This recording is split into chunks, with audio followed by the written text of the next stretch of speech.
Shepherd. Welcome to Teaching Tuesday. I'm going to be Mackenzie Goller's teaching assistant today.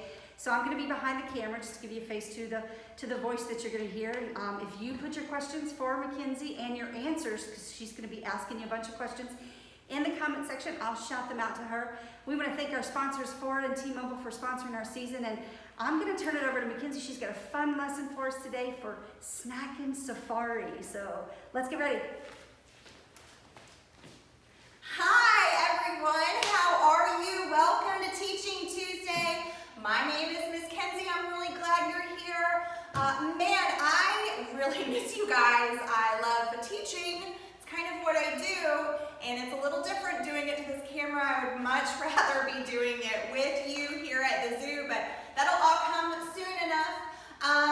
Again, welcome. So I decided to have a friend with me today just for the fun of it. This is Miss Dougie. She is surprisingly smart, so I thought she might have some information she could share with us today. Okay, so let's just jump right into it. First of all, don't forget, if you have any questions or comments, stick them in there below, and Miss Kyle will let me know, and I'll answer your questions as best as I can, okay? All right, so each week we have a theme, and this theme for this week is Safari Snackin', or actually I think I have them flipped, it's Snackin Safari, but you get the deal. And really what we're going to be talking about is how energy moves in an ecosystem. Okay, so everything we're talking about today is about how animals get their energy. In the morning, I woke up, I had some coffee, and then I had a bowl of cereal. It was delicious. And that's how I got my energy for the day.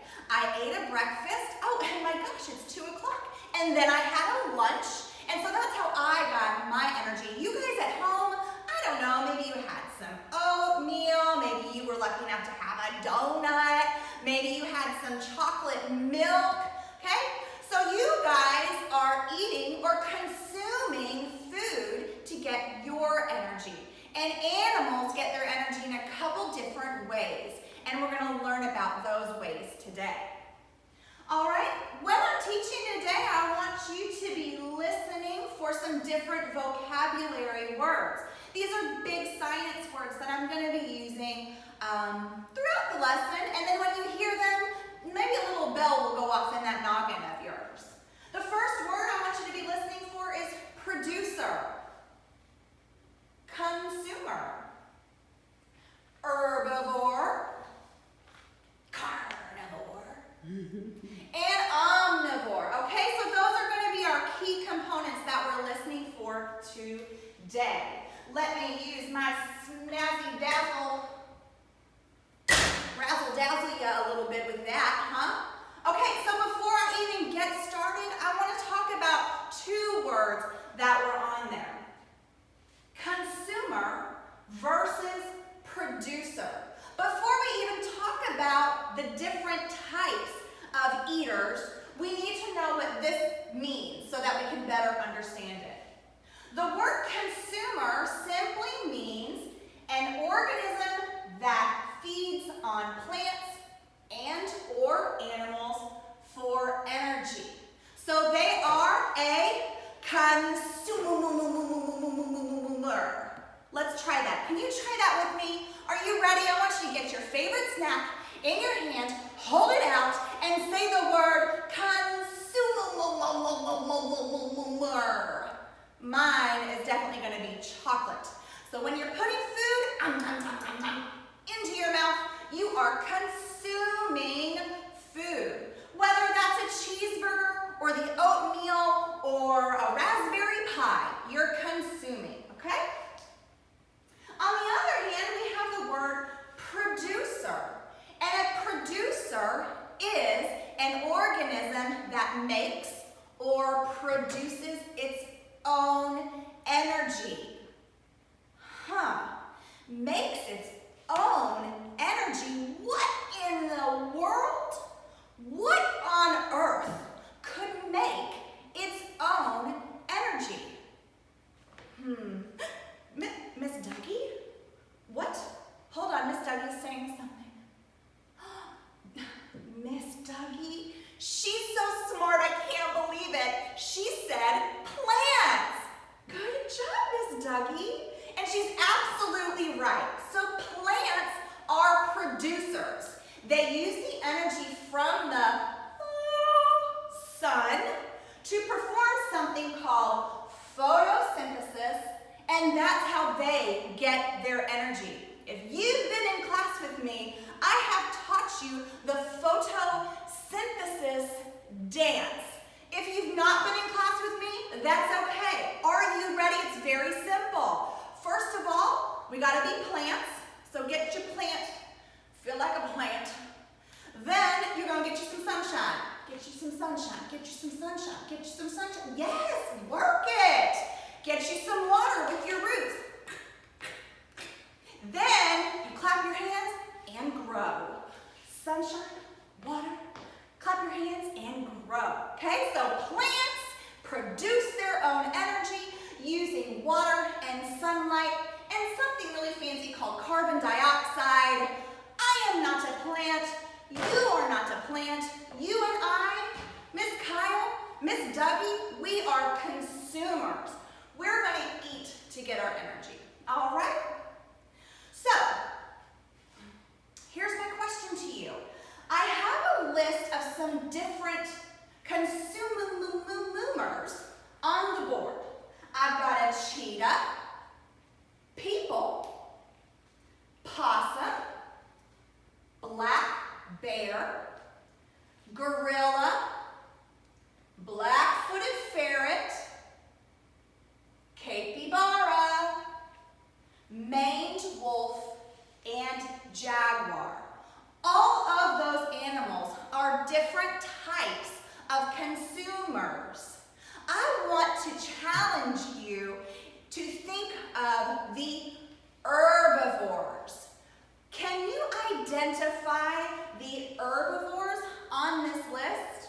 When you think you have them, put them in the comments below and we'll check to see if you're right later. Dougie, are you ready to talk about some herbivores? Here we go. Yes, Kyle. Well, we don't have any answers just yet, but Casey and Ava wanted to shout out to you and back. So while we're waiting on answers. Hi, Casey, Ava, Amelia, and Addie. Love you all. Miss ya. Touch you later. All right, so before we get going, we're going to talk about herbivores. Now, you know, animals just don't eat willy-nilly, okay? It's not that they go out and they eat whatever they want.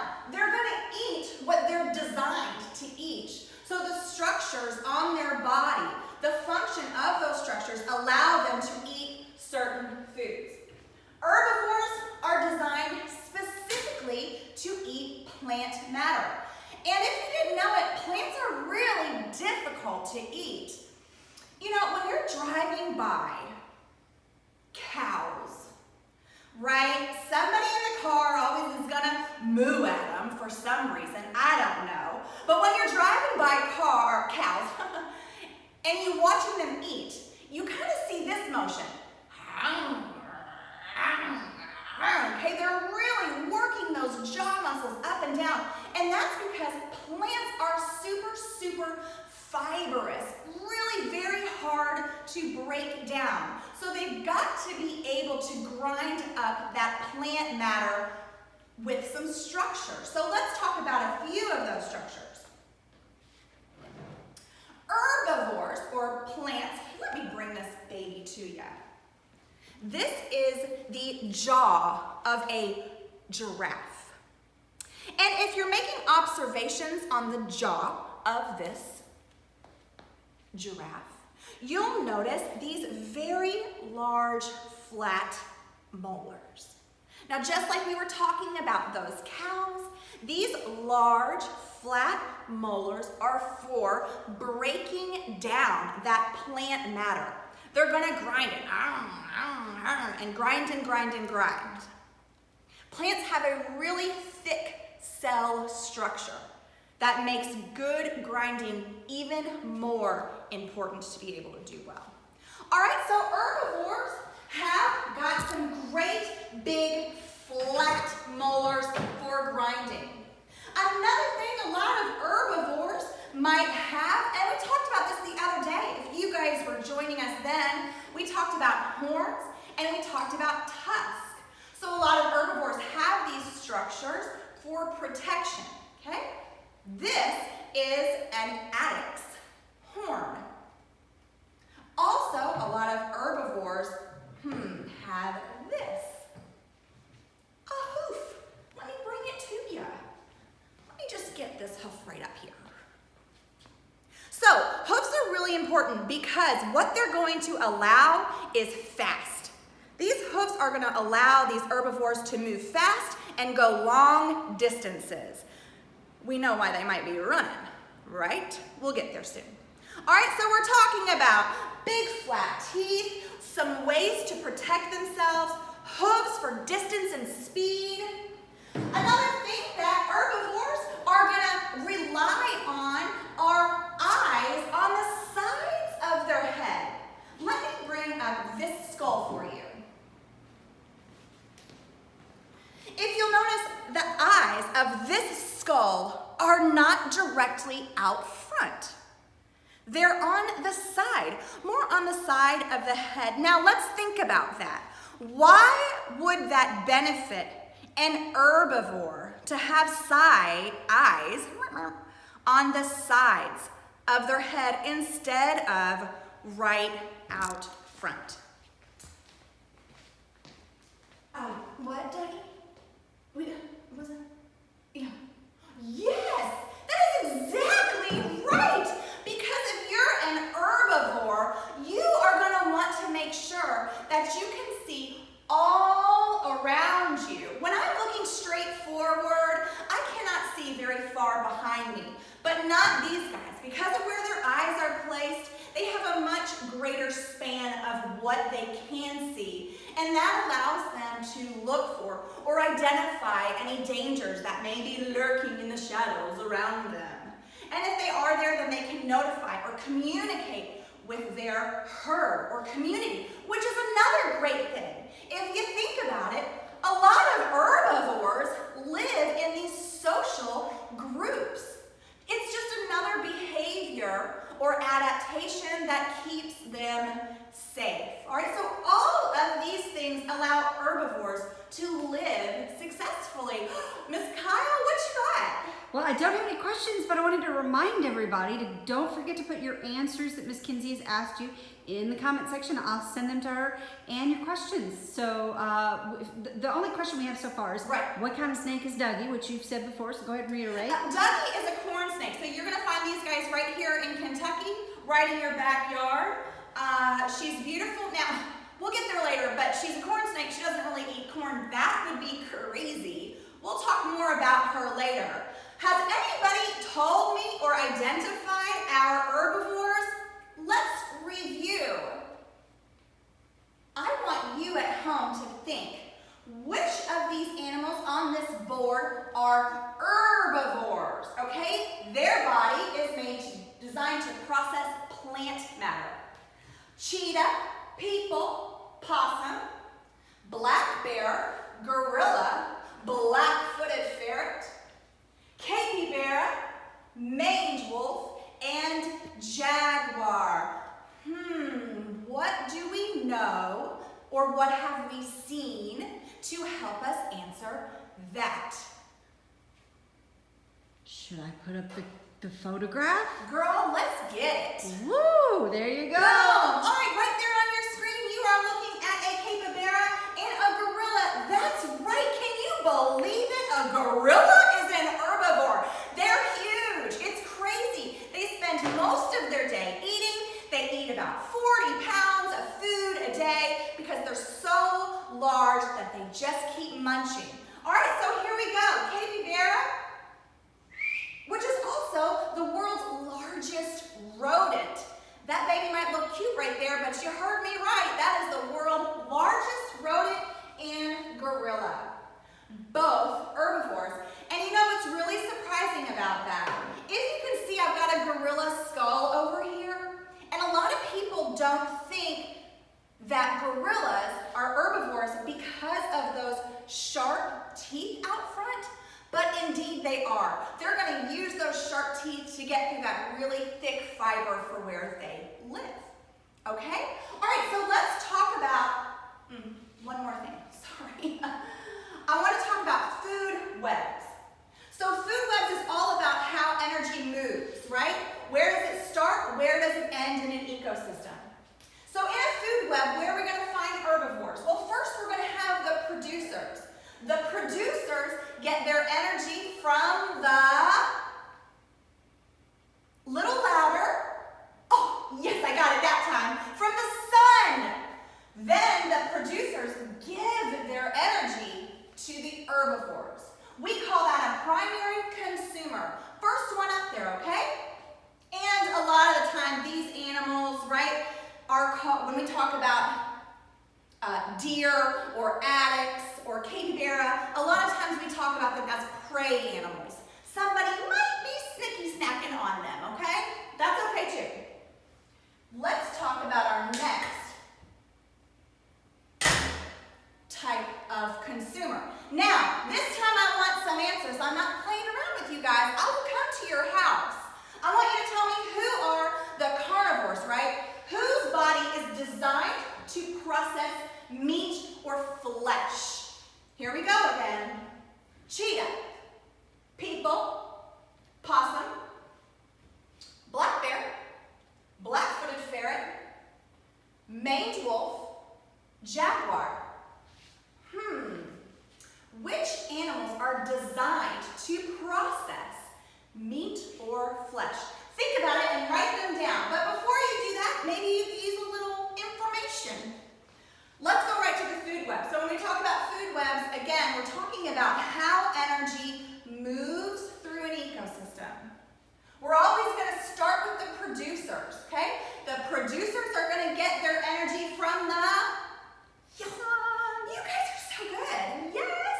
Producers are going to get their energy from the sun. They're going to and grow, okay? Then the herbivores, going to get a little sneaky snack of that producer. Then, here we come, carnivore.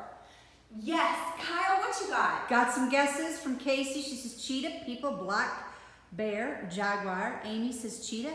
Casey says black bear. Oh, You know- she was correcting her typo. So good. Ladies, so good. You know, some of you are right. Some of you is a little wrong. We're all learning together. Someone says a possum and wolf. Love that. Very nice. It's a maned wolf. I'm going to remind you it's a maned wolf. Not that I'm giving out any hints or anything. It's not a regular wolf there. All right, let's go back. I love your guesses. Keep them coming. I don't think I've heard anybody identify all of them correctly yet, but you will. I'm quite sure of it. All right. Producer, get that sun, herbivore, carnivore, secondary consumer on there. They are consuming, right? They're consuming maybe, maybe a capybara. Now, also a lot of the times when we talk about these carnivore animals, a lot of people are going to refer to them as the predator, right? Which, let's talk about Ducky for a second. So Ducky is, and snakes are, carnivores. They are not interested in your Greek salad with feta. They don't want squash. They want meat, right? They are strictly meat eaters, which is another way to say an obligate carnivore. That means they have to have meat. They're not going to eat anything else. They're not going to supplement their diet with anything else. So snakes are a great example of a carnivore. What's interesting about snakes too is that while they all are obligate carnivores, the way in which they hunt might be different. So how do snakes hunt? Yes, some snakes have venom.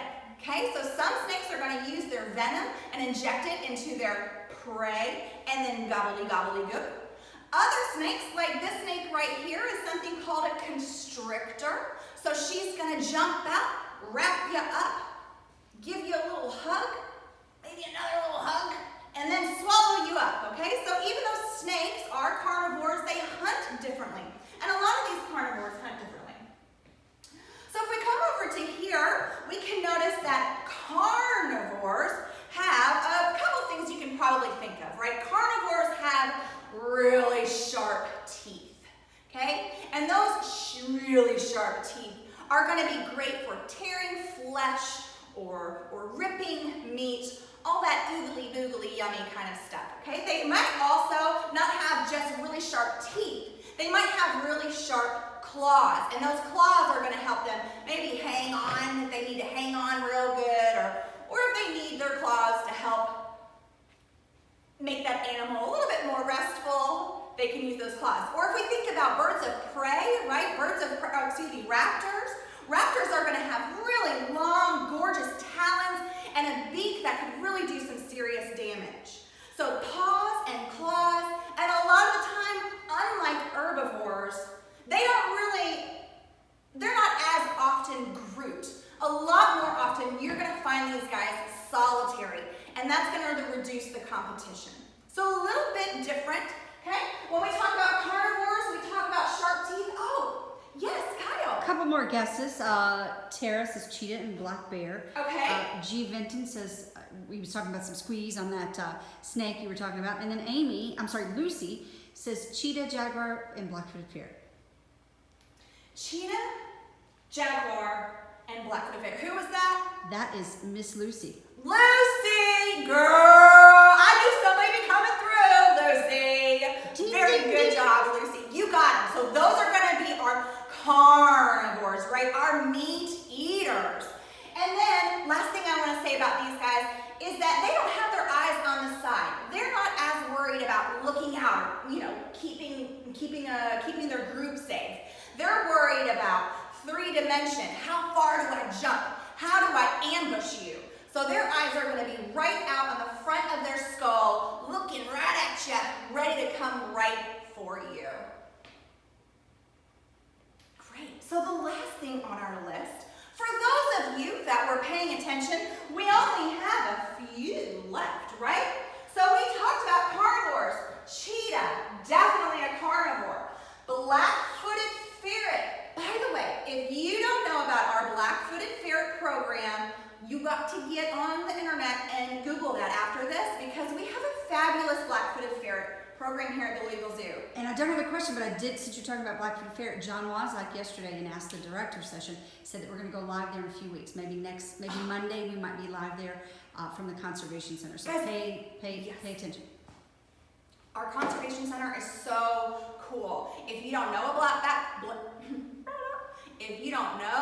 black-footed ferrets or what the Louisville Zoo is doing to reestablish them, then you definitely want to join in. Okay, so we've got cheetah, black-footed ferret, and jaguar. Those guys are going to be our carnivores. Now, the last guy on our list is going to be omnivores. So their body is designed to do both. They can eat meat, they can eat plants.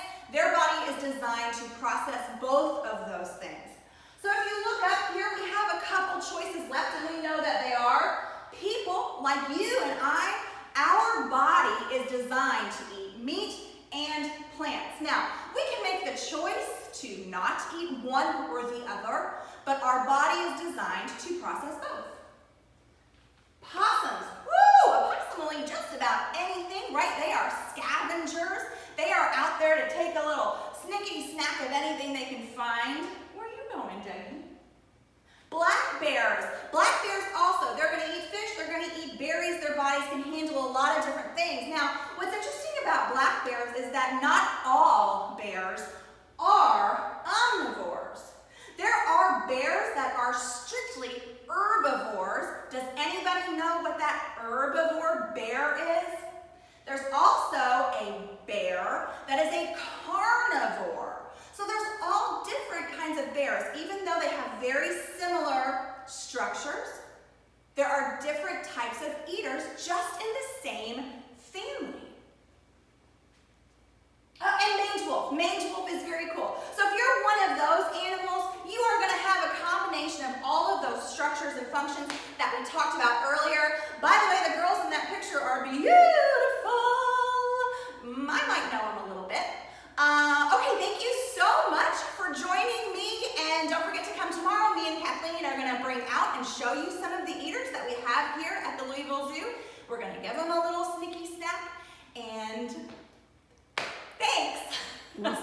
you guys soon. Join us every day here at 2, except for Thursdays, which is at 11. We'll see you tomorrow, like she said, for Creature Feature, and Thursday I lift up Louisville at 11, and Friday for Fits Friday. Take care. Thank you.